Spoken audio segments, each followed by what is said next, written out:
right. Hey everybody, hey, welcome to another live stream. So glad you are here. We do this every Wednesday night at 7 p.m. Mountain Time here at dansfish.com. I am Dan, your friendly fishmonger. Glad to have you all here. Oh, there's an ad playing. Hang on, I'll skip that. There we go. Oh wait, the chat is not quite live. Hang on. Little technical difficulty here. I was really rushing because I thought I had more time. I was just kind of relaxing, getting everything up, and then I looked and I was like, oh, what? It's time. There we go. Bam. Chat's up on the screen. Well, I hope you all had a wonderful week since I saw you last. I've got some exciting stuff to talk to you about today. And let me tell you what that is before we get into it. First is I'll update you on the kind of expansion, where we're at with that. Then I'm going to tell you about some awesome fish I got in, like stuff that is really cool. And talk a little bit about that, and then we'll get into chatting with each other, your questions and comments, which if you make them at DanceFish so they highlight, I'll see and get right to.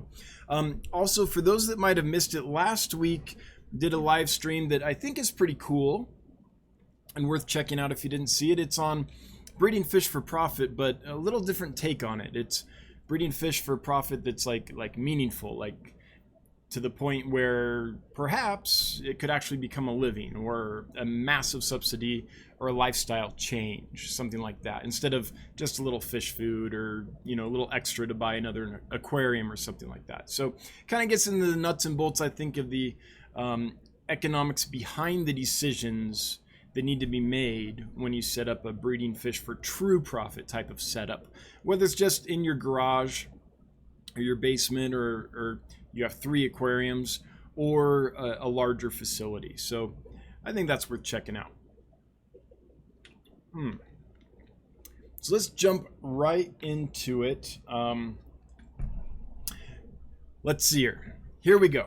So here's stuff that I just listed that is now ready to go. The first is Bolivian rams. We all know and love Bolivian rams, I'm sure. But if you don't know this fish, check it out.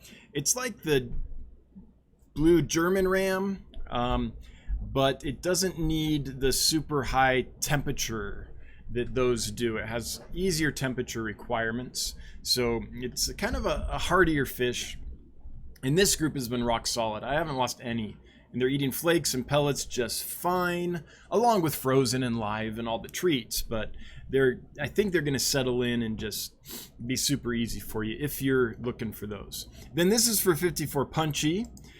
We got some emerald dwarf rasboras, one of her favorite fish, and I'm going to hold some for her to give to her when I see her in September. And we'll talk about that in a little bit. You're all invited to come join with us in Billings, Montana in September. We'll get to that in just a moment. Now here's what I got in Monday. They're not ready yet, but I finally got some rice fish, and the ones I got are the Galaxy. So they look kind of like this. They're basically like a platinum rice fish, but what you're not seeing here is these iridescent scales, kind of like stars, I guess, shining. I think that's why they're called Galaxy. I haven't found any really good pictures of them, so that's kind of the best to show you, is that kind of platinum looking rice fish. And they really do pop. They are kind of like a stark platinum white. Then I'm really excited about this one. I finally got some more samurai gouramis in. They're doing great. This is my favorite of this genus, kind of the chocolate gourami type gouramis. The females get this beautiful color. The males are still cool, but this is a male holding eggs, not the bright colors. And they're just such a neat fish. I love chocolate gouramis, but especially the samurai gourami, and they're so hard to get. I was really lucky. My supplier actually contacted me last week and said, I know you like this fish. I've got a lead. And hooked me up. So thank you so much to my supplier. You know who you are if you're watching this.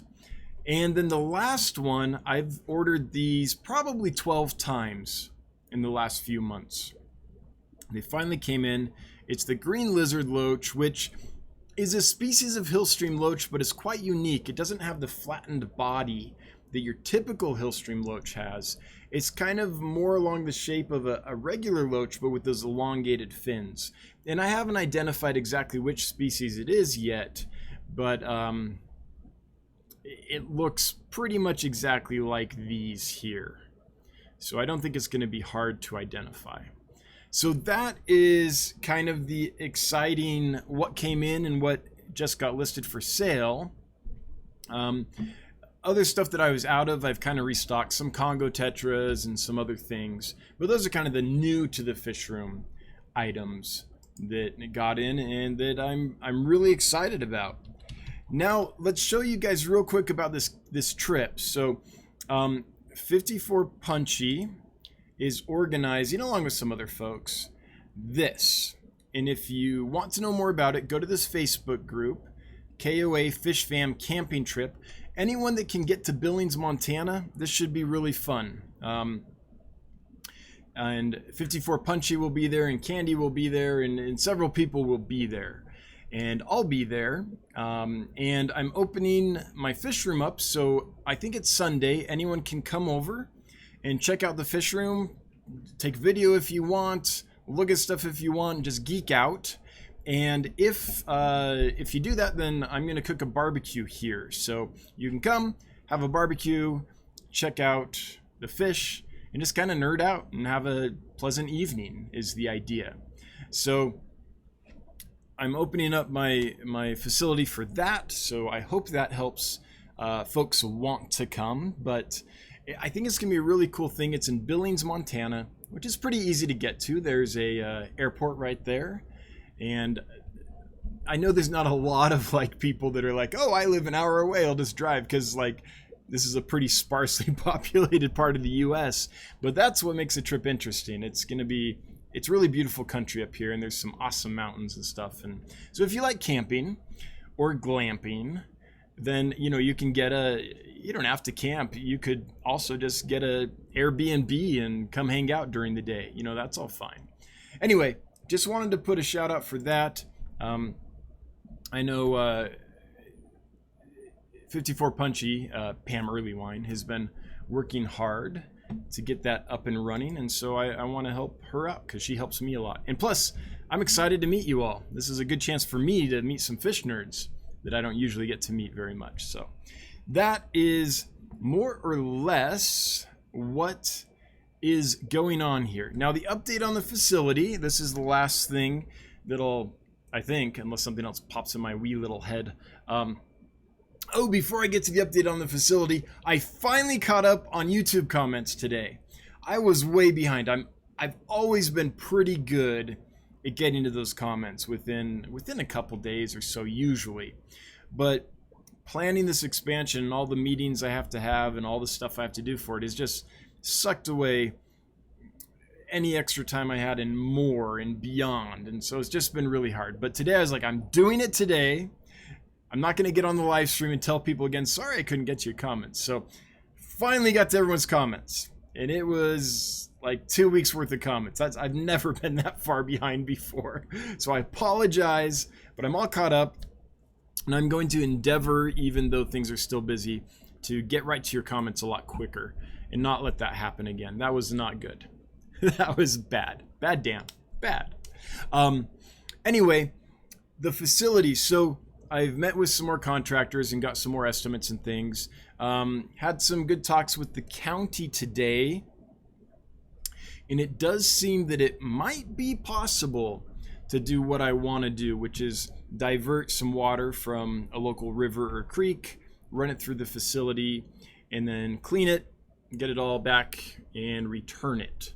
So it looks like there are some ways to actually do that and to process things in a way that won't be detrimental to the natural environment on the outside as the water returns to the system.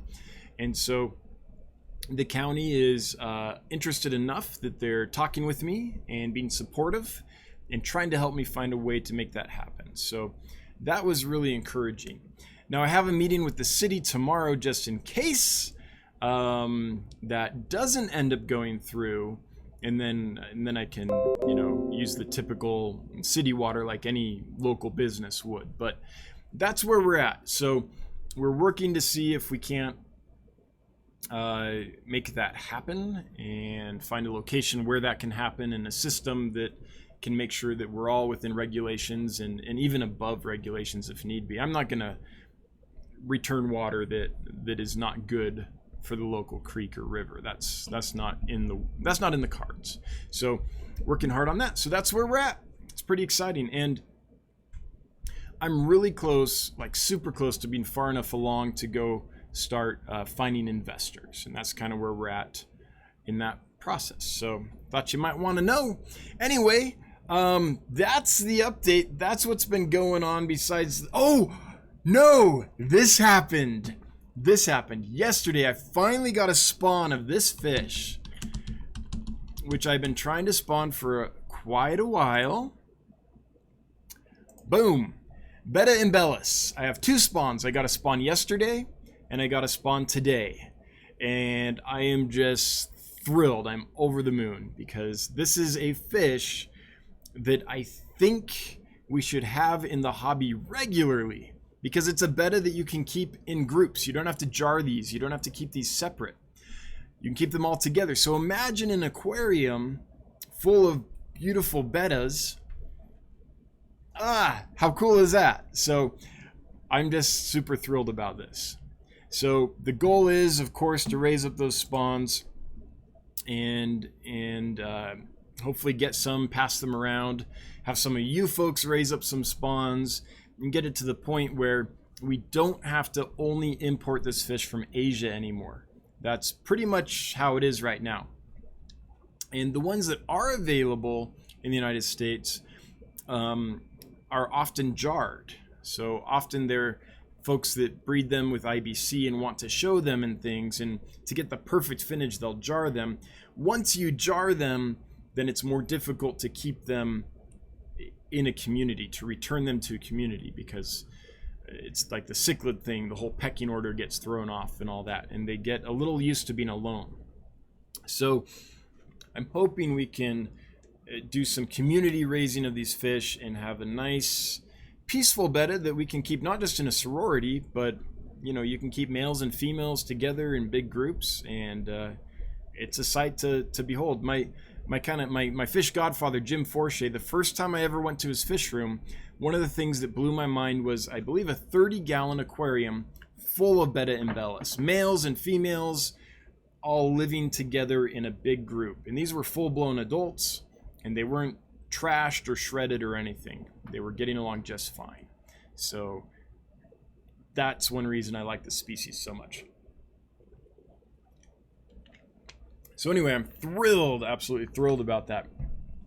I've got a bunch of green water ready, full of like paramecium and infusoria, and so I think I'll be able to raise them. This is the first spawn though for each of these males, so we'll see. We'll see how successful they are at raising them. Sometimes it can take a male a few spawns before they get the hang of it. So we'll see. All right, with that, awesome news about the Betta embellus, sometimes called the peaceful betta for obvious reasons. I'm going to start getting to your questions and comments and get some chat going. So let me scroll up and see what I've missed chat-wise. Oops. Hang on, I'm messing up my display here accidentally. There we go. Oh, geez. I'm in top chat. I'm going to leave it in top... No. Okay. I'm going to switch it to live chat so that I don't miss anyone. That might mean that the chat gets revamped and maybe I don't see some stuff that was already posted. So if I skip you accidentally, it's just because I forgot to go with live chat at the beginning, had to switch and things got hidden. In which case, just please repost your question or comment. I'm not ignoring you on purpose. That fish kid, dang, I was just in Montana and it was so good you want to come back in September. When is that again? That is September 14th, 15th, and 16th are the dates. September 14th, 15th, and 16th. Still plenty of time to get an Airbnb or There's some extra campsites. There's some extra room at the campsites. So if you go to the Facebook group, KOA Fish Fam Camping Trip, KOA Fish Fam Camping Trip, then you can message, is there a site available? And someone will be like, oh yeah, because I know we got some extra sites. Pam, I believe, I got some extra sites, and some other folks too, just in case someone needed one later, before they all got reserved. Terrence Blayton, once we make you famous, you'll never get to our comments. Well, that's a problem we will have to figure out when we get there. And I don't have a clue how to handle it. I don't. All I can promise is I'll keep the barrier to contact as low as possible. I want to be able to have the contact and things, but I've been doing this for a while now. Ain't big and famous yet, so it could be a while, Terrence. It's a marathon, not a sprint right now. We are the tortoise, not the hare, for sure. Candy says, I miss Lumpy. Anyone seen him lately? No, Candy, I have not. I'm wondering that too. Hopefully someone can chime and be like, oh yeah, I saw him yesterday, he was good. If not, I might need to reach out to Lumpy Dog and see how he's doing. Which reminds me, thanks to my mods, Candy Overholes and Bob Kaler, or Kaler's Aquatics, are here right now. Wherever Lumpy Dog is in the world, he's been a huge help to this channel since really early on. He was my first mod ever. And Candy, and 54Punchie, who is not here yet that I saw, but will probably join us in a bit. By the way, I named this the Pre-54Punchie Aquarium Fish Stream because 54Punchie will be going live at 9:15 tonight. So after me, 54Punchie will go live. So if you like stories and and just a good time, it's a fun live stream. Chewy LTD, I realize that you have work to do and know you are busy about comment responding. Yeah, thanks for understanding. It's still 2 weeks is too long. Ed Young replied back to your reply. Awesome, Ed. I'm glad. Small Fry Aquatics, please excuse me gushing. Amy's supplier miracled me to a dozen Chetch longfin super reds. So jazzed. Awesome. I am glad to hear that. That is really cool.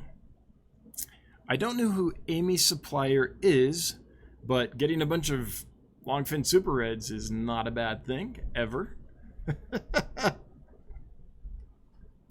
Chewy LTD, is the betta that you just spawned part of the Betta Splendens complex? Yes, Betta Embellus is in that complex along with Betta Splendids, Betta, I can never say it, Mahakai, I think, Betta Smardina, and is there another one in there? Maybe. So they're pretty much, they look like a wild, oh geez, I did it again. No wonder we're hemorrhaging viewers. We like dropped like 11 viewers.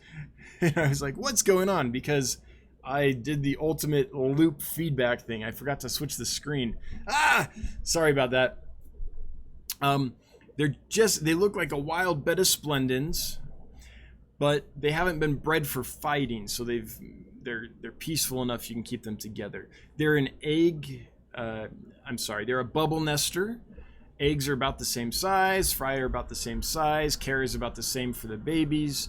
So if you can breed Betta Splendens, and lots of people have bred Betta Splendens, then you should be able to breed and raise Betta Embellus as well. And in fact, it's even easier because you don't have to jar them.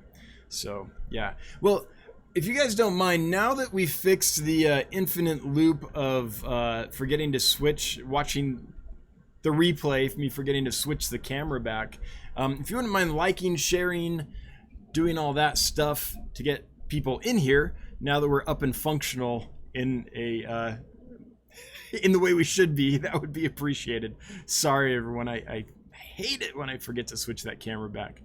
The worst was a few weeks ago when I had a guest on. I had my fish godfather Jim Forshey on the show.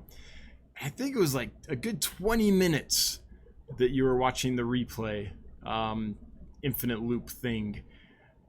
Yeah, anyway, I don't usually do that, but when I do, ugh, it ain't good.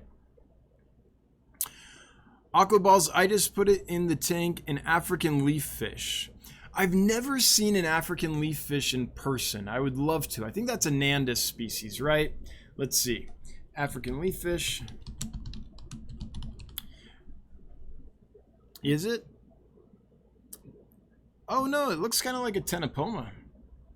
Okay, I'm going to do this and I'm not going to forget to switch back. So is this, right? This has to be a Tenopoma of some sort. Is that correct? What is an African leaf fish? I'm not sure exactly. That's cool though. I've never seen these in person, which is why that comment grabbed my attention.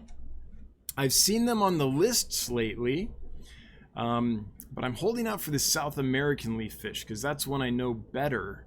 But I would love to learn more about it. If anyone here, including Aquaballs, has experience with them.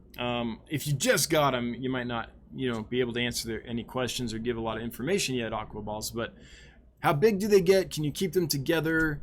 How hardy have they been for you? Those kinds of things. Because I have been in the back of my mind thinking, that might be a neat one to get in. But I don't know enough about them to do it yet. Kayla's Aquatics, see Monica's comment above. Thanks, Bob, for bringing that to my attention. Bob Kaler is so helpful. Yes, he referred me to you for silver dollar fish. I hope you can get me some nice quality ones and maybe multiple kinds to encourage schooling. Do you have any now? So, Monica, thank you. And Bob, thanks for referring Monica over. Let me show you what we can do, Monica. I don't personally have any silver dollars. I have silver hatchets, which are all these swimming behind me. No silver dollars, but if we go here, let's check something. Let's see if this website does. And we're striking out. So I am sorry, I don't have any. Get Gills doesn't have any, which is a website that I own. But see here, silver dollars. They're fairly common fish. In fact, let me just check something real quick. Another place. One moment. This will only take a moment, then we'll be back. I'm not abandoning you, I promise, I promise. Okay, here we go. Yeah, no, not there either. Well, I hate to recommend competition, but you might want to check out Aquabid. I would be surprised if aquabid.com did not have any silver dollars for sale. Someone there has got to have them. So, yep. Sorry, Monica, I don't have any. And I agree. Bob is helpful. He's wonderful. Orange cones. I love it. Construction here. Did you ever sell Batis? Yes, I would love a few. Yes, I have sold them. Did a video on them fairly recently. Well, geez, it's probably been a year or so. And the issue I had with them is they didn't sell very well. So I got one batch sold through them, and I haven't replaced them just because in such a limited space as I have, I can't afford to have fish in my aquariums that people aren't actively purchasing and interested in. That being said, I feel like when I get the larger facility, with more varieties, that'll draw enough new people in that I probably can try them again, because they're an amazing fish. Absolutely wonderful little chameleon fish, they're called, and I like them a lot. One thing about them, if you get them though, is just be prepared that they need live and frozen food. I personally have never gotten them to eat flakes or pellets with any kind of regularity. They might like nibble at it, but I'm not confident they're actually ingesting it.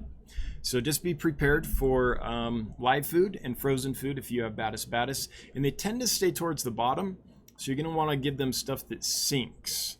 They like little caves, little coconut caves, flower pots, anything like that, PVC pipes even. Kind of think of them as like a gourami crossed with a cichlid maybe. So cichlid-like in wanting to live in caves and breed in caves and things like that. Gourami-like just because they're really closely related to gouramis, and they're not really vicious fish. You can keep groups of them together without any problems. So that's my thoughts on that. Wish I had some to sell you. I think I have. I actually think I do have a couple right now, but I didn't sell those because they're like the ones that had messed up fins or deformed a little bit in some way. So I don't have any for sale, but they are cool fish for sure. Killers Aquatics, remember to use @DansFish so Dan sees your comment or question. Thanks, Bob, for reminding folks of that. Ginger Graves. Ginger, it's great to see you. So good to see you again. I caught my cochinas spawning. Yes! That's awesome. That is a species worth spawning and distributing because they're pretty much all wild caught at this point. Wild caught in Asia and shipped over here. If we can start captive breeding that fish, that would be amazing. I caught my cochinas, betta cochina, spawning. I saw them catch a few eggs and put them in the bubble nest. No idea if they're still there. I don't think so. I was very excited to see them spawn though. Yeah, that's awesome. I mean, that's step one. Now that you know that they are doing it, if you feel so inclined, you can, you know, be ready for the next one. That is cool. For those that don't know this fish, betta cochina,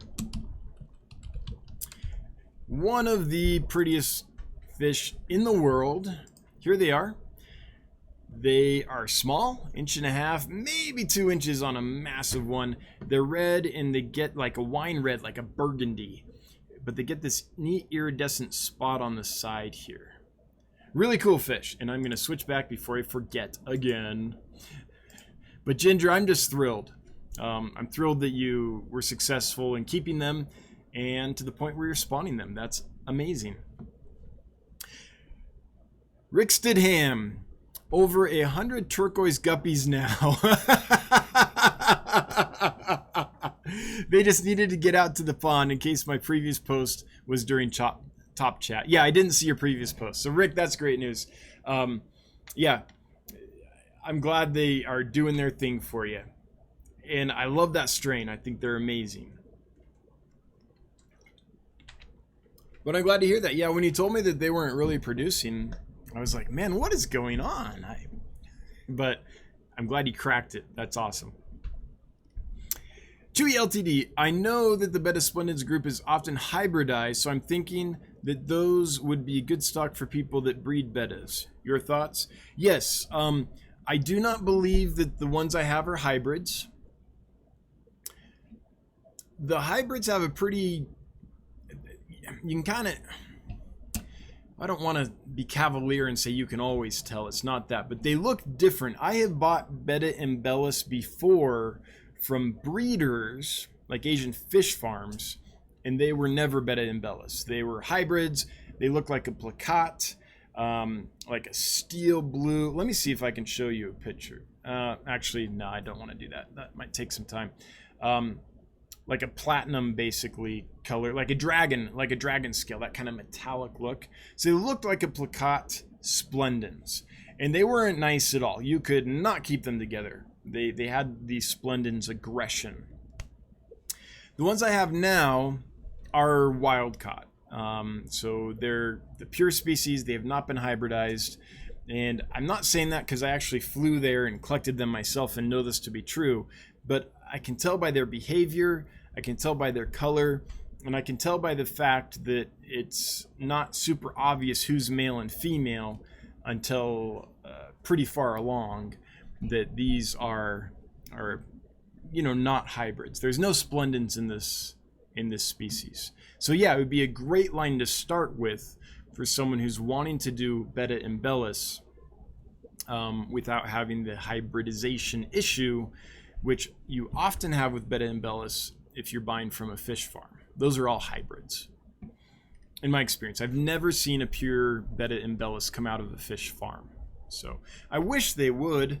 I mean, they're as easy to spawn as Betta Splendens, so it would be amazing. But yeah. Ginger to Chewy, I read your comment as Betta Spandex. Now, the next time we discover a species of Betta, we know what to name it. Betta Spandex.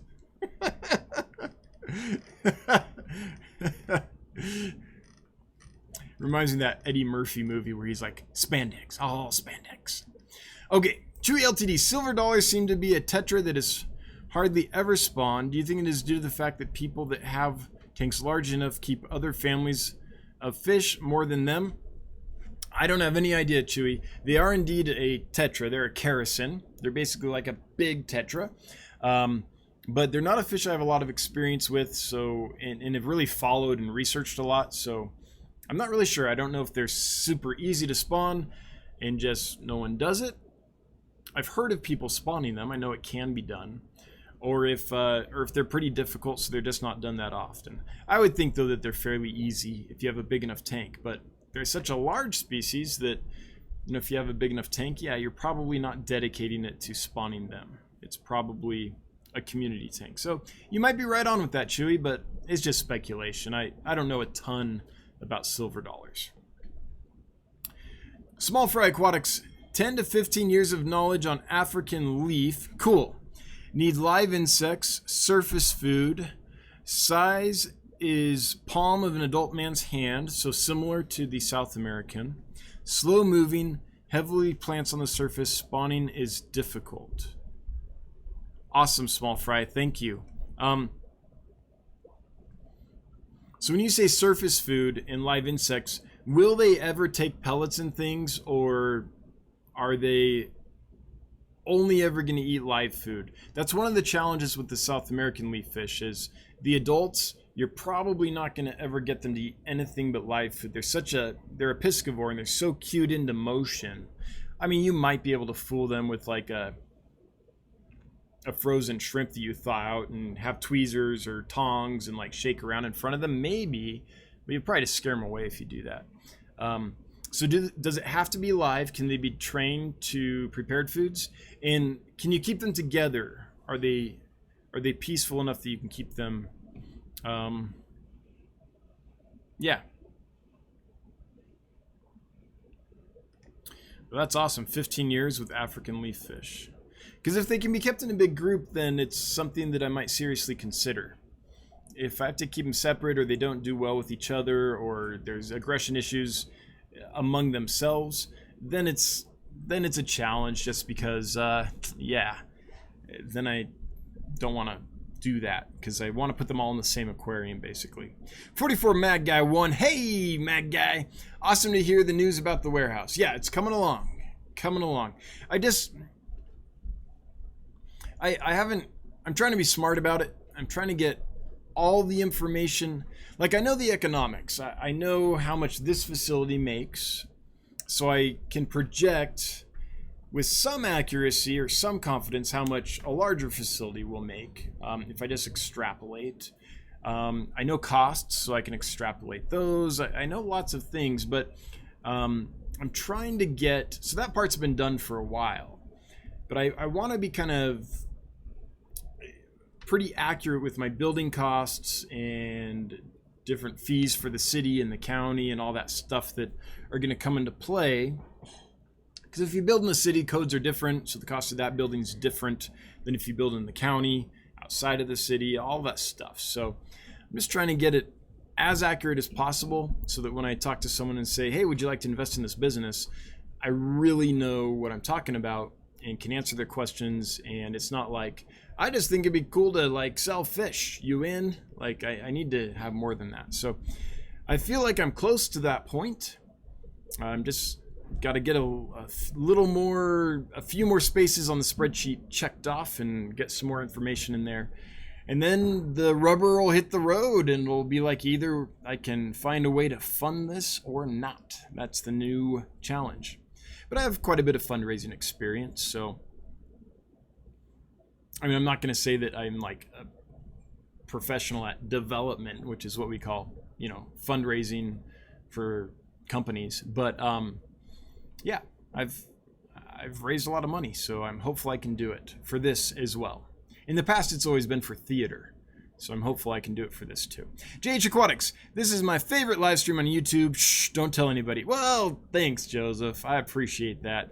But your live streams ain't bad either. Anyone that doesn't know, JH Aquatics does live streams, often on Sunday, and I lurk in them, but I'm so busy on Sundays, like packing fish. Man, Saturday, Sunday, and Monday are just super long, super busy days. So I'll occasionally get in there and comment, but usually it's in the background. I'm just working. But for those that want a live stream, JH Aquatics has got one. A2 Joseph. What, we got a Julius Caesar thing going on here? That's funny.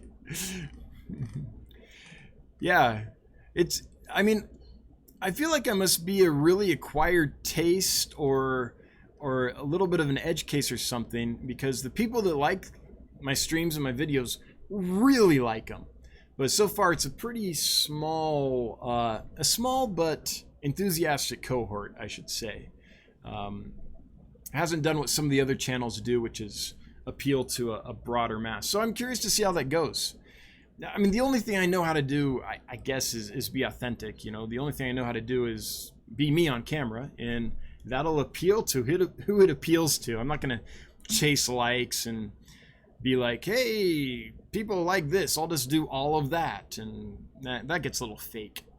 Ginger Graves, my bed at Embellis Male has built an impressive bubble nest. He's just waiting for one of the gals to take him up on it. Awesome. I'm glad to hear that. That's amazing, Ginger.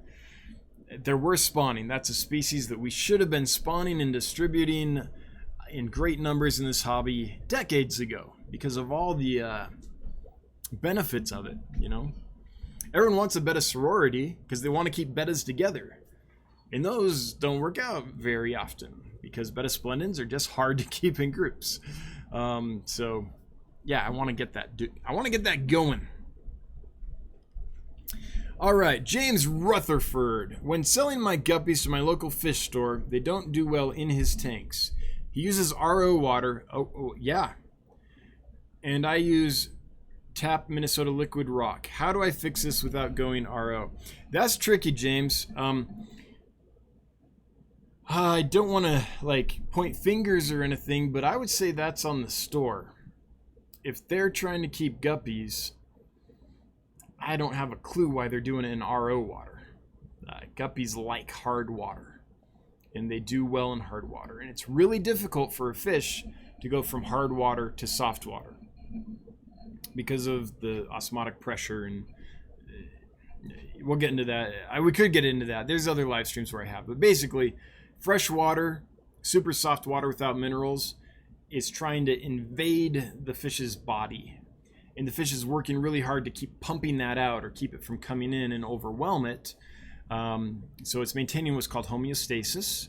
And that's a lot easier for a guppy or any other fish to do in hard water. They're not used to doing that, and suddenly they're put into soft water, which RO is. Reverse osmosis, for those that might not know what RO stands for. It stands for reverse osmosis. It's the process of stripping pretty much everything out of the water except the water. In RODI, when you deionize the water, purifies it in even further. So you're taking away the hardness, and that's going to be tough on that guppy. The way I do that, because I take fish from hard water and put them in soft water all the time because my water here is naturally soft. The way I get away with that is I use 2 cups of rock salt for every 30 gallons of water for the first few days that the fish are here. Well, the first day, and then it's gradually diluted over water changes. So that when the fish land here, they aren't suddenly put in really soft water. And I use medicines too to kind of help them while they're making that transition. I don't know of any way that a pet store without a separate quarantine system and things is going to be able to do that. So I suppose it would be on you, if you want to sell to that pet store, to find a way to gradually transition your guppies to RO before you sell them to him. But it just amazes me that there's a pet store that's using RO and trying to keep guppies in it. That's like, are they buying guppies from elsewhere and not having any problems? Because if that's the case, then maybe something else is going on. But because most guppies that he's getting, or she, that they are getting, are going to, you said that, are going to be raised in hard water. That's just kind of how it's done generally. There's exceptions, but like if you're Bentley Pasco and you live in Seattle or thereabouts, maybe his guppies are probably fine in soft water because they're raised in it. But your general pet store is buying from fish farms and wholesalers, and those are generally coming from hard water sources. So I'm not sure. if he's getting guppies from elsewhere and they're doing fine, especially if he's getting them from Florida, and odds are he probably is, then it might not, it could be something else going on. Now, James, if you've only tried this once and you had a problem, then sometimes it's the tank they're put in. Sometimes the tank has pathogens in it, disease-causing organisms in it, that the fish that are in that tank are fine with, but another fish has never encountered that pathogen, gets put in that tank and just melts down very quickly. This is similar to what happened like when the Europeans came to the Americas and brought smallpox with them. And the Native American populations, the indigenous populations, were not accustomed to smallpox, had no exposure to it, no immunity, and we all know what happened there. That's, you know, a horrible, tragic thing. That can happen to fish too. So if you've only tried it once, then it might be worth trying again, taking him a few and saying, let's spread them around the different tanks and see if they do okay. But if that doesn't work, then I don't know, you could transition them to RO, but if he's getting guppies elsewhere and they're doing fine, then I would be surprised if the RO is the issue, because the guppies he's getting from elsewhere are probably used to hard water. Those are my general thoughts without knowing the specifics of the situation. And I don't know if that was helpful at all, but that's where my mind goes when I hear about that problem. And also I'm wondering, what is this dude doing using RO for guppy tanks in his store? That's strange. Chewy LTD, I find that very few people get into spawning the tetras. I understand not wanting to spawn neons from the aspect of value, but what types of tetras should people try to spawn? I think it's perfectly fine to spawn neon tetras. They're a blast. I've spawned them. They're totally fun. They're easy, they're hardy, they're colorful. Why not? I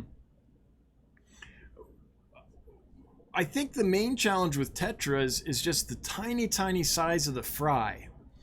Most people aren't going to be able to raise super teeny tiny fry, just because it takes a different kind of food. You can't just do with cichlids and keep feeding them flakes and they figure it out, or with live bears, same kind of thing, right?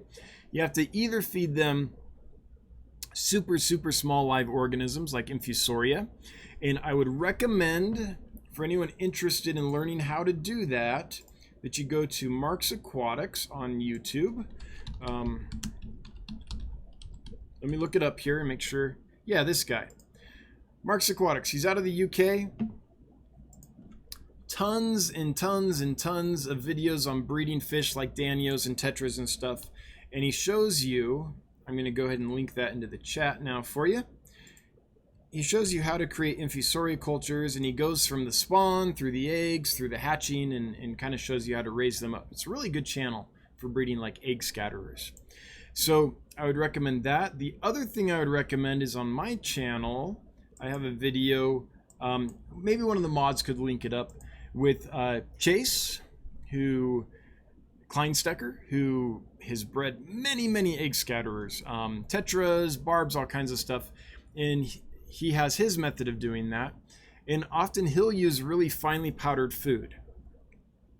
And the way he makes that work is he'll take, you could take like golden pearls, which would be like a 5 to 50 micron powder, or something else that's fine. That is that finely granulated, right? It's just a fine powder. Or you could take pellets or flakes, grind them up with a mortar and pestle. That's what he does. And then you take either of those, you put them in a small vial of water, like half full of water, and you shake it really well, and then you set it down and you let it settle. This is important. What's going to happen is a lot of the particulates are going to fall to the bottom, but there's going to be several that stay suspended in the water column.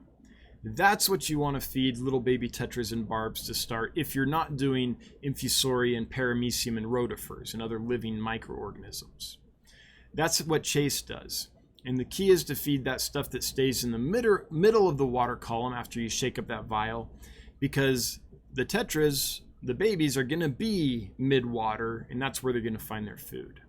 So I think more people don't spawn tetras just because of the difficulty to raise small enough live food to raise the babies.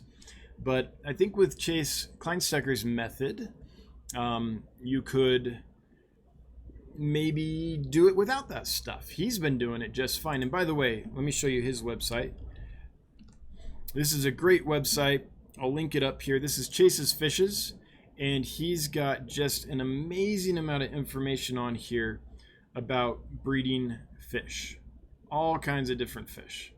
Like, look at all these articles on these fish, a lot of which he's bred and raised. For some reason my screen's cutting off his website, but here you go. chasesfishes.net for anyone interested in figuring out how to breed egg scatterers like tetras and barbs is the first place I would look. In that video I did with him, because he describes it in detail. Could be quite helpful. But I think that's why Chewy Ltd. But as more people learn about Chase's method, I think that more people will probably raise little egg scatterers, but they're a challenge. Live bearers are super easy. Rift Lake cichlids that are mouth brooders or parental, really good parents are super easy. So that's why I feel like hobbyists generally raise those fish, just because it's easier to do. Yeah. Now, what types of tetras should people try to spawn? There's a lot of tetras out there that are, if it's for profit or for like making fish available that we just can't get other ways, there are lots of Kerosins tetras out there that that just aren't available very often or have a very high price point. And that's what I would start with. My favorite one that I would love someone to crack. If anyone cracks this fish, I will buy some from you. It's called Kerosidium rackevi. This is my favorite tetra that I can never find. I've only got it once. It's from Uruguay. It's basically a darter tetra. It has no swim bladder, so it darts around the bottom like a hummingbird tetra might, or a darter tetra. And this picture doesn't really show it, but this is bright orange, and these dots are kind of a dark black when they're in good coloration. And there's some of that pattern here and some on the anal fin. But you can kind of see I was kind of perching on the rock there. That's what they do. They're like a darter, like a North American darter, more or less. But they're a Kerosin, which is kind of cool. So that's when I'd love people to spawn. TM Aquatics has some, I believe, what are they called? Watermelon tetras. I can't remember exactly, but he's got some uncommon tetras that he's planning on spawning. So I'd say anything that's just not that common. Like, let's get it out there. Let's make it so we can keep it and do well with it. So yeah, those are my thoughts. I mean, specific species, Kerosidium rackevi, because I love it. But there's lots of them that still are fairly rare and command a high price point. I think any of the Capellas, I don't know if these are tetras per se, but they are definitely a Kerosin. Oh yes, I meant Copolas, not Capellas. Oh no, that's Frank Coppola's. Hang on, Copella fish. Let's see if that works. Yeah, here we go. Okay, so these include the splash tetras and lots of other species, some of which are substrate spawners, some of which actually guard the nest and things like that. So I think that this is just a fascinating group of tetras, which would be amazing to breed. There's lots of kinds of them. Then what's the other one, like the black morpho tetra? That's a cool one.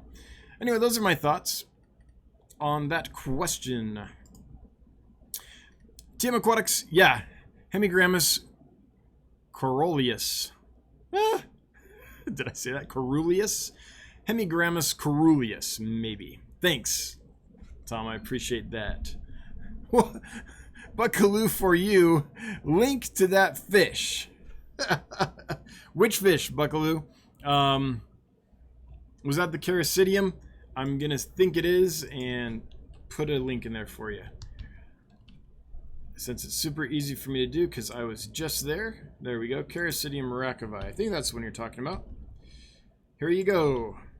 Awesome fish. Had it once. Unfortunately, the person that was kind of helping hobbyists go to Uruguay and collect and then import their fish back from Uruguay passed away a little while ago, a few years ago now actually. And so so they just aren't coming in very often anymore. Oh, the darter? Yeah, that's it. Kerosidium rackevi. Yep. did that. All right, so I want to, oh, what's the other one? Weitzmani. Weitzmani, what's the genus name?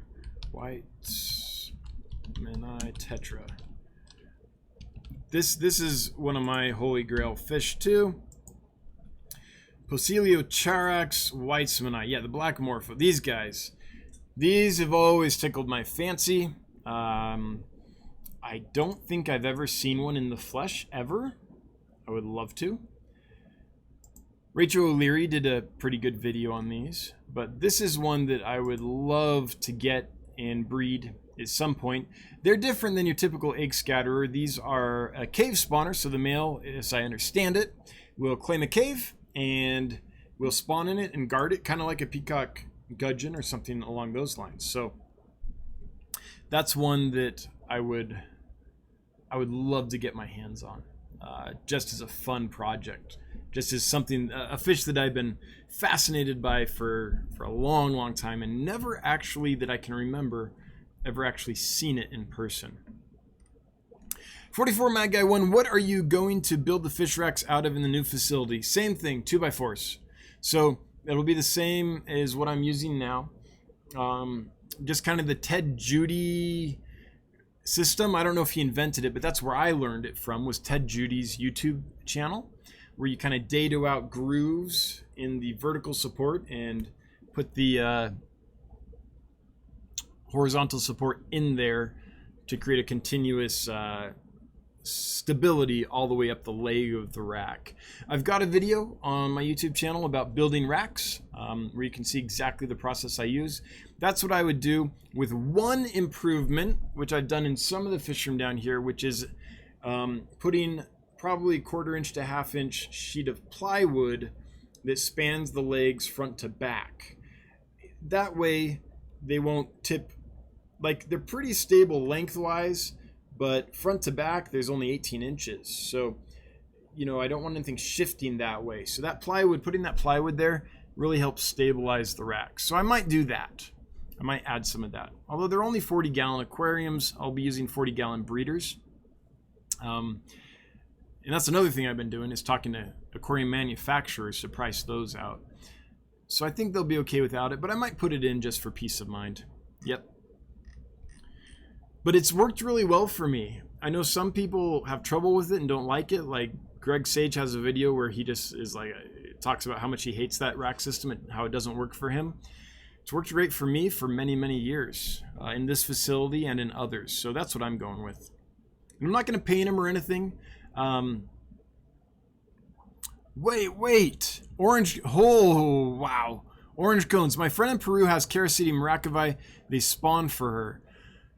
Oh, man, I'm so jelly.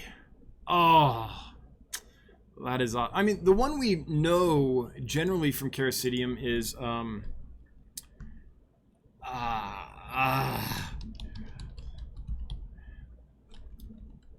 what's it called? Fasciatum, right? This is the one that we can generally get. And it's cool. It's very similar. See how it's perching on the rock and everything? The difference is it doesn't have that color. It doesn't have that bright orange dorsal and anal fin. And in the racovi, they're really extended and beautiful with that black marbling. I just think that's a spectacular fish. So we're all familiar, a lot of us are familiar with the hummingbird tetra, which is that one. But man, I'm so jelly that she's got the racovi and is spawning them. I've had them once. I tried really hard to spawn them. I never could. Or maybe I did, but I never got eggs and raised babies. And I think the reason is I ended up with 2 males and one fish that I think was female, but she never filled out. You know how sometimes you'll see a fish with kind of a pinched belly? And sometimes you can medicate it and take care of it and feed it well, and it'll gradually gain weight and become a big, healthy, robust fish. She never did that. Like, I kept trying, and she never really got over whatever had caused that. And so she just never filled with eggs that I could tell. Yeah. Man, I tried, though.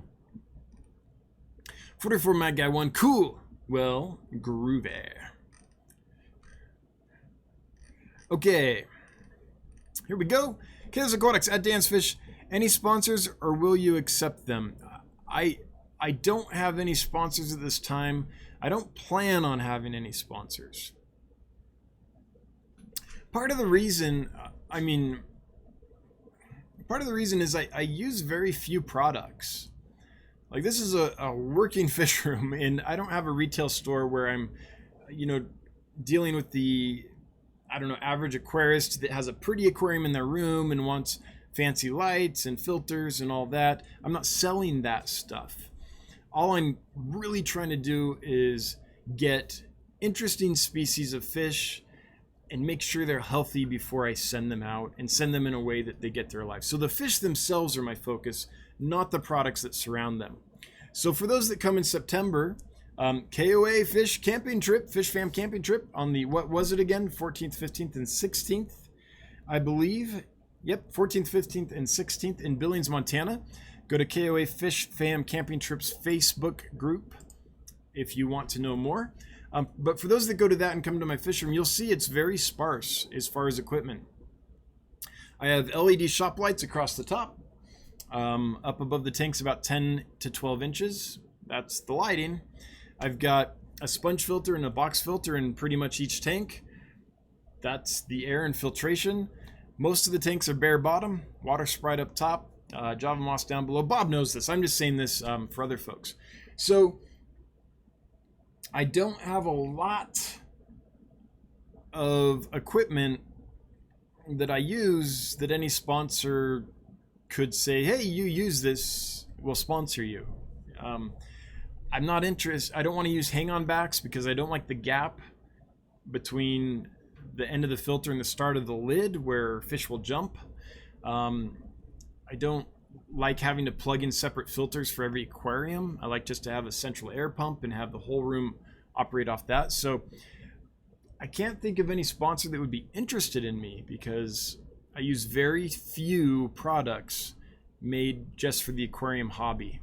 I don't have fancy fluval lights. I have a fluval canister filter and I love it, but it just runs the one tank. It's this tank behind me, the display tank. Everything else is just air driven stuff. So I guess I will say if Fluval wanted to sponsor me, and they're not gonna at 6,101 subs. It's what we were at earlier today.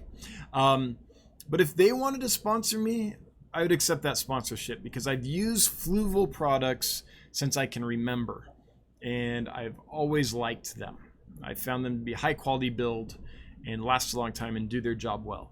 So if Fluval wanted to sponsor me, I would be comfortable with that. If PE Mysis, Piscine Energetics, I should say, is the name of the company, wanted to sponsor me, I would do that because I've been using their food for years and I think it's high quality and I like how it doesn't negatively impact the environment because what they're collecting is an invasive species. It's a shrimp that should not be in the lakes that it's in because it was introduced there, and they harvest that and turn it into fish food. That's great. That's helping conserve the natural environment, not destroy it. So there are a few companies that I would accept a sponsorship from because I believe in them and I've used them for a long time. But I don't think they'd be interested in me because I don't have that much going on as far as hobby related, like fancy aquarium schmaz, doodads and whatnots. Like a new light comes out, I'm like, I don't care. I've got my LED shop lights that I got on Amazon, you know? So, yeah.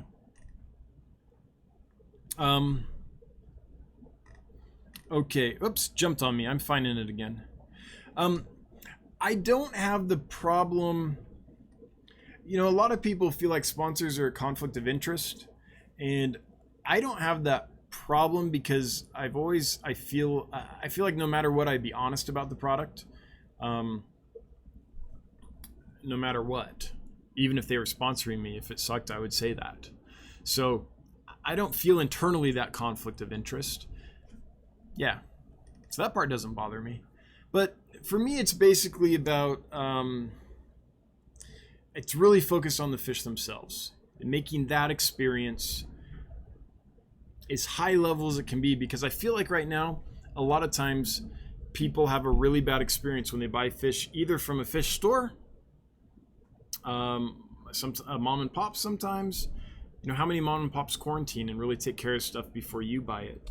Some do. I love mom and pops. I don't want to be all negative about it, but the reality is a lot of people get fish that are not ready to be gotten, and the same with buying online. So that's my focus. That's my entire focus right now. Christopher Gonzalez, hey everybody, I just came into the live stream. What's the meaning behind the title of the live stream? Can someone please fill me in? Pre-54Punchie Aquarium Fish Stream. So there is a wonderful lady in this fish hobby named 54Punchie is her username. She's a mod for me here.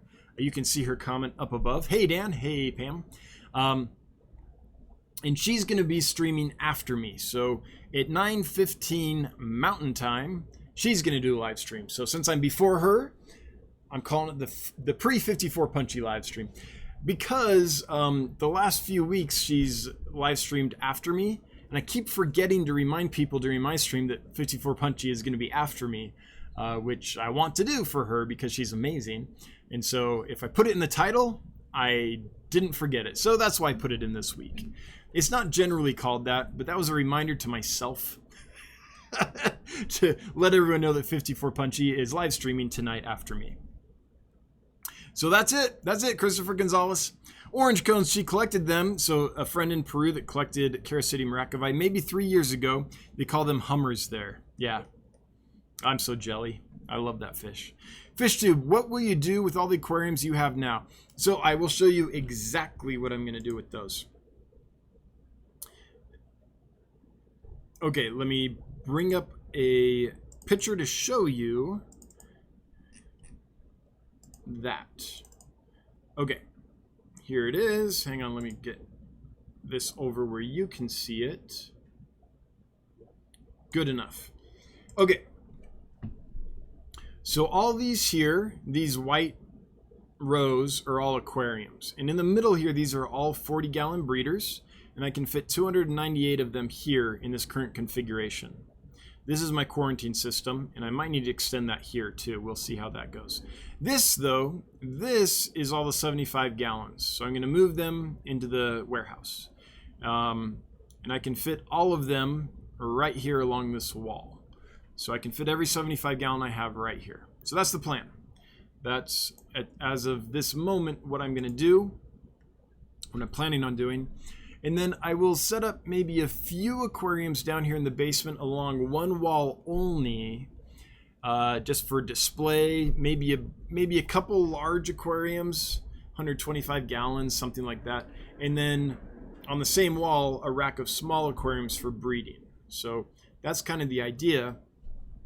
Just on one wall, so we can draw a curtain over it, like a theater curtain, a stage curtain, when we don't need it to be visible, so that we can set this up as like a really nice studio, so we can cover up the aquariums for certain things so we don't have light bounce and all that stuff. So this space down here we're gonna reclaim as a studio. I do the YouTube thing. My wife records podcasts.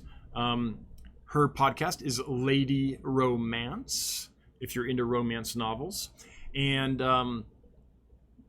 so we want a good studio for that. And we might put like a ping pong table down here for the kids, stuff like that too. So that's the plan, moving most of it over, all of it over there actually, and then just setting up something down here that will work in a studio situation.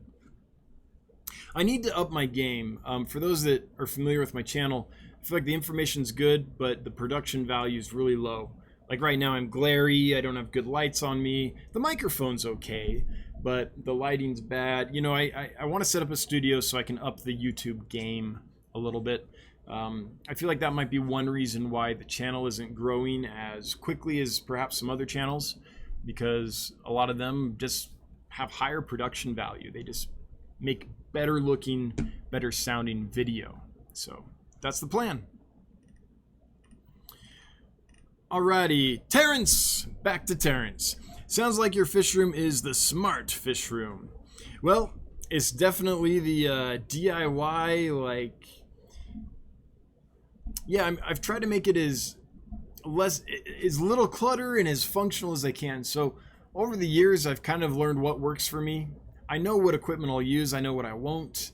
You know, I don't like clutter all around, stuff like that. So I'm like, okay, I'll use sponge filters, I'll get those. I'll use these, I'll get them. I'll use this, I'll get that. But all the little doodads and stuff, I just don't worry about it. Like, a new filter comes out, I'm like, dude, sponge filters have worked forever. They're going to keep working. I'll just stick with that. But thanks, Terrence. I'm glad you like the sound of it.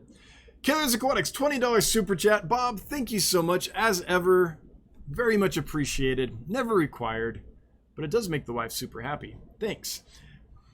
Up your game. Hashtag up your game, says Bob. Candy Overalls, $5. Candy, thank you. Just seeing if this thing works. With a heart. Aw, right back at you, Candy. Hearts back at you. Thanks, folks. I appreciate the super chats. They go a long way. They're always helpful and very much appreciated. All right.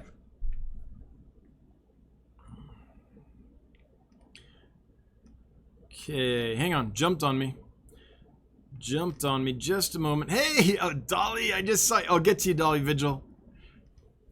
Killers Aquatics, I use PE Mysis also. In my opinion, one of the highest quality prepared foods out there is. Pellets and flakes is what I call prepared foods, right? Processed foods. Yep, I think it's great. Medina Aquatics, any plans to start carrying Microgeophagus ramseri, aka German blue rams, gold, electric blue, and black rams? They are beautiful South American fish. And Medina, they're one of my favorites. I love them, and I love each color variety. I'm not so into like the long fin and the balloon or any of that, but a standard Microgeophagus rams, I just call them ramseri, Ramirezi, as long as it's standard fins and body shape, all the different color morphs I like a lot. So here's the plan. In this first expansion, probably not. Probably no discus, probably no German blue rams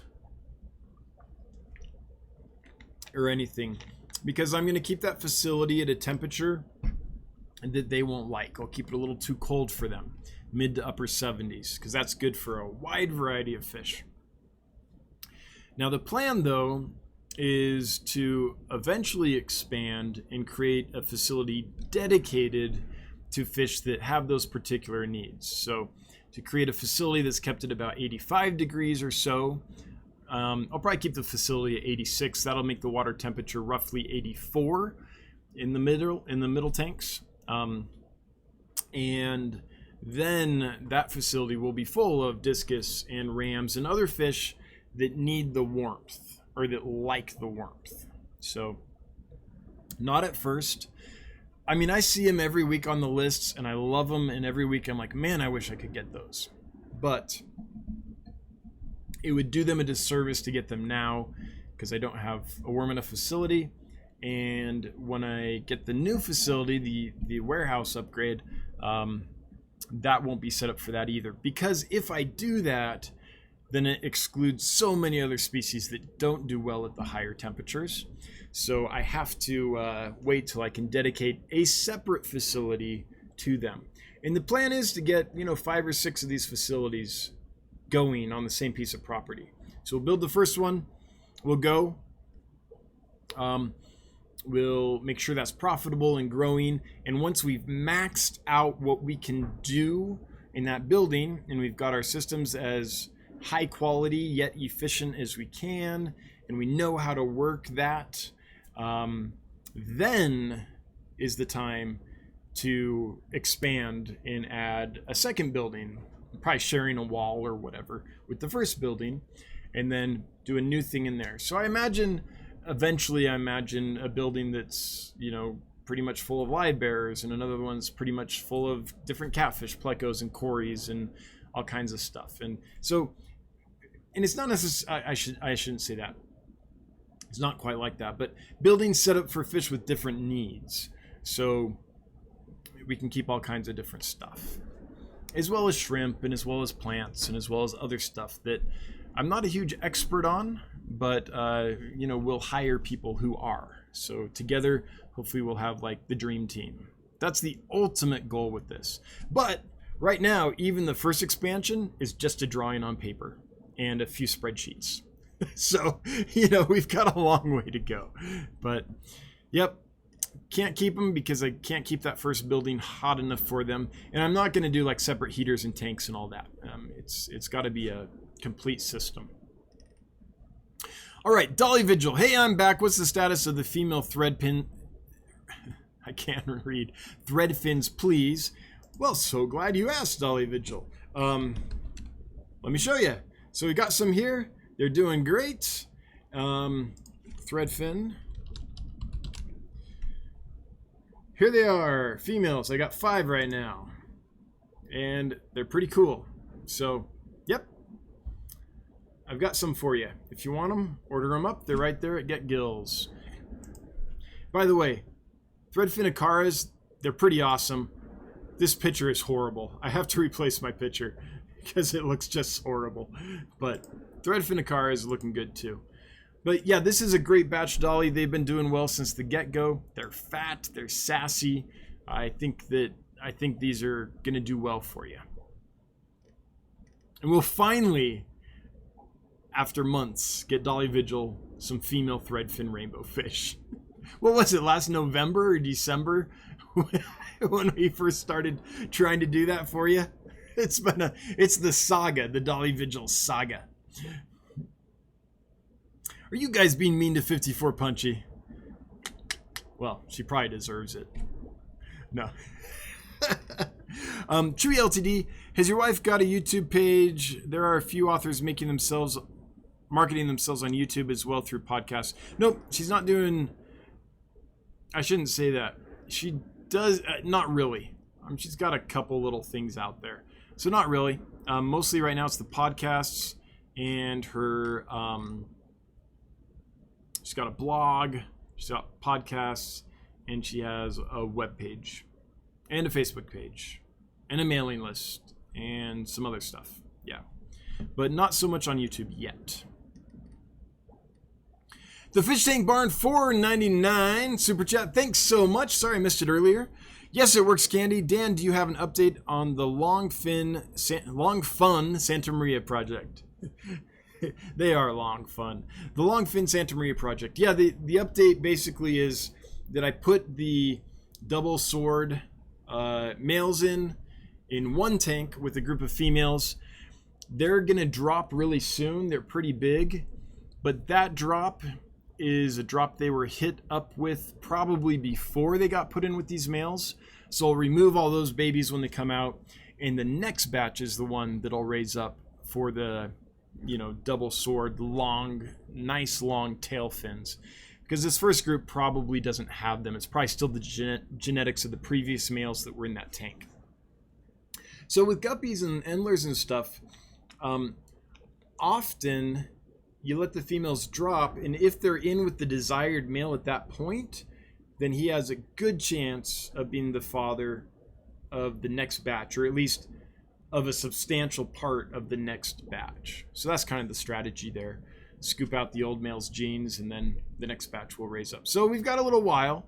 I don't know exactly when they're going to drop, but it's probably going to be kind of glancing over the tank right now. I don't know. It might be this week. And as soon as they do, then it'll be about a month until we get the first batch that I think is going to be the real start of that project. Yeah, it's going to be a long-term thing. My hope is 3 generations, but it could be longer. It depends on how good that. So it depends on those males' genes. I'm really unhappy with the colors on them, but I'm really happy with the shape, like the silhouette, that nice long, I call it swallowtail, double sword tail that they have going on. They're a beautiful silhouette. So it just depends on how much of the right color comes out, how quickly. So that's going to be, I think, the main determining factor on that project. For those that don't know, that's a Santa Maria Endler. We're working on breeding. They're an amazing fish. They're beautiful. Icarian Fish Nerd, is coral pencil fish easy to get? I would say that the coral pencil fish is available, but expensive. So yes, I would say they're easy to get.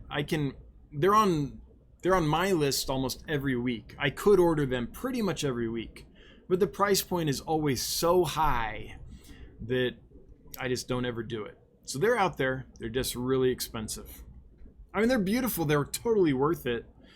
If I was just like, that's the perfect fish for this aquarium, I personally would spend the money to get them. I think they're amazing.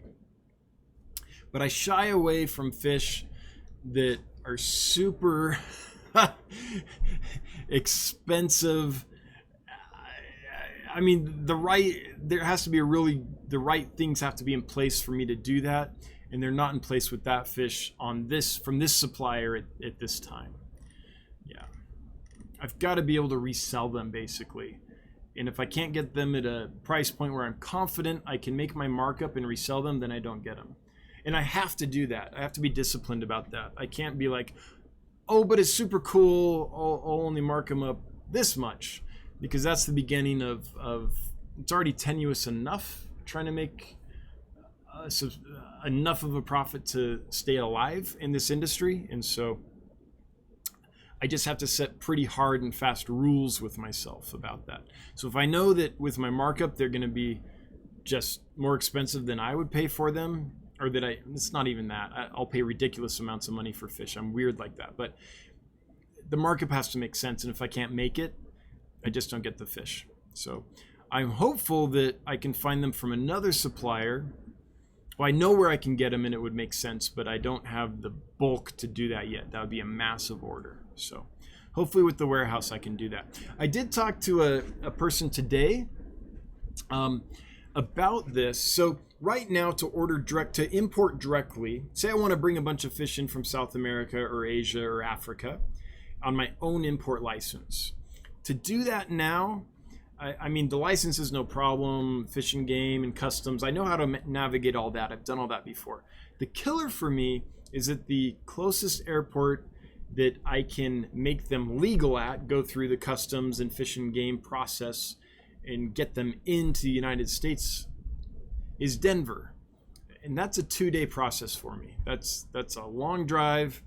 There's a small window when the fish can get in there and the Fish and Game office is still open, and then I've got to drive back. So it's a long, grueling 2-day process every time I do that.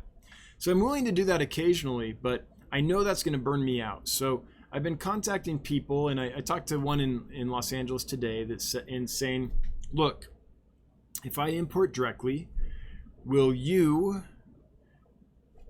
get them, pick them up from the airport, get them processed, change the water, and then send them on a plane to me here in Wyoming or Billings, Montana, which is a couple hours away. So I don't have to make this super long drive every time. And so far I've got some interest, so I think that might work. And that's one way I plan on getting fish in the future when I get the warehouse, is direct orders from the exporters in the countries where these fish come from. There's just some logistics to making that happen, making sure everyone knows what they're doing, is reliable. And this person is. I've been working with this person. I know this person well. But and everyone has the proper licenses and is familiar with the procedures and stuff to get the fish through Fish and Game and Customs. FishTube, it's OSHA illegal to set up a facility that's not 66 to 74 degrees. Maybe, but in an agriculture facility where that's the requirement of the thing being grown, sorry, OSHA. Like, I mean, I'm sorry. I don't know what else to say. Except for, I've worked in many places that were not 66 to 74 degrees, for sure. For sure. Chewy LTD, what do you think of filtering with peat moss and dolomite in filter boxes? I mean, I know it works for some people. I've done the peat moss thing. The problem you run into with peat moss is unless it's a pretty thin layer, it gets anaerobic bacteria built up in it. So I used to take peat moss and put it in like a pantyhose, like, you know, and tie it off. So it'd be like, I don't know, 4 or 5 inches by however big around a pantyhose is when it's pretty packed full of peat moss. And that was always a problem because it would stagnate in the middle and it'd start smelling real bad. And I was like, oh, this isn't good. This is probably doing all kinds of harm in there. So I took it out. So I think that with peat moss, the name of the game is a thin enough layer so that water actually flows through it. I like what Chase Kleinstecker does. He takes the peat moss in his box filters and he sandwiches it between like a couple layers of polyfill. So you might only have, I don't know, 1/2 inch to 1 inch layer of peat moss in there, and it's sandwiched between that polyfill, so the water is constantly circulating up and through it. That's the way to do it. Something like that. Whatever you're doing, however you're using it, make sure that water is flowing through it so it doesn't stagnate and go anaerobic on you.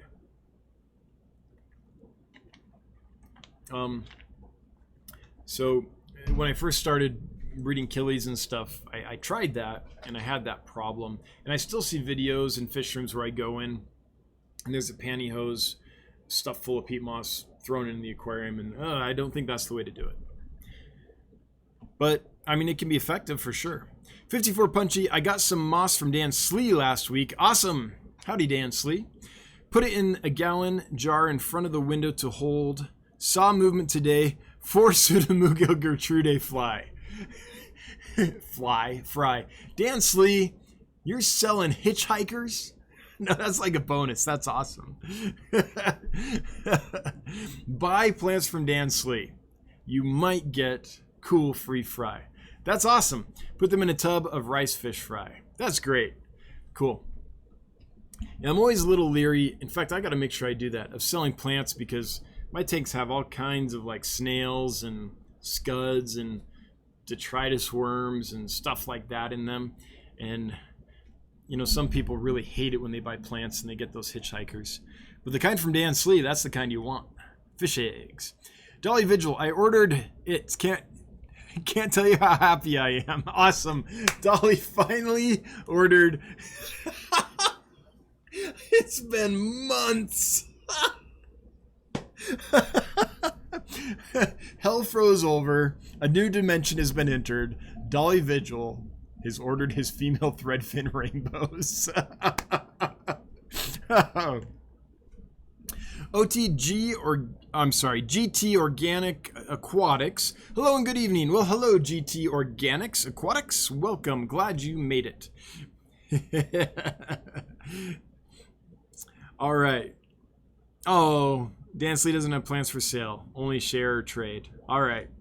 Well, if you have pygmy cories, I bet you could get Dan Slee to trade you for some plants with some Gertrude eggs in them. That's just my thought. Friday Fish Facts. Hey, glad you made it. Welcome. Welcome, Ron. Those red pencils are beautiful. Yeah, TM Aquatics has the coral pencils. They are fantastic looking. In fact, TM Aquatics, I'm digging your videos, man. You're doing a good job. For those that are looking for another channel to check out, it's worth checking out TM Aquatics. Pretty good production value, awesome fish, beautiful aquariums, and a lot of knowledge. So worth checking out if you're looking. All right, I think that we have reached the pinnacle and passed it with this live stream. So in a few minutes, I'm going to shut it down. What I'm going to see is if anyone has a question or comment that they really want done right now, go ahead and post it now. We'll get through that little batch that might or might not appear. Once we're done with that, we'll start shutting it down. So while we're waiting to see if any more questions or comments come in, then I'd like to take a moment to thank my mods.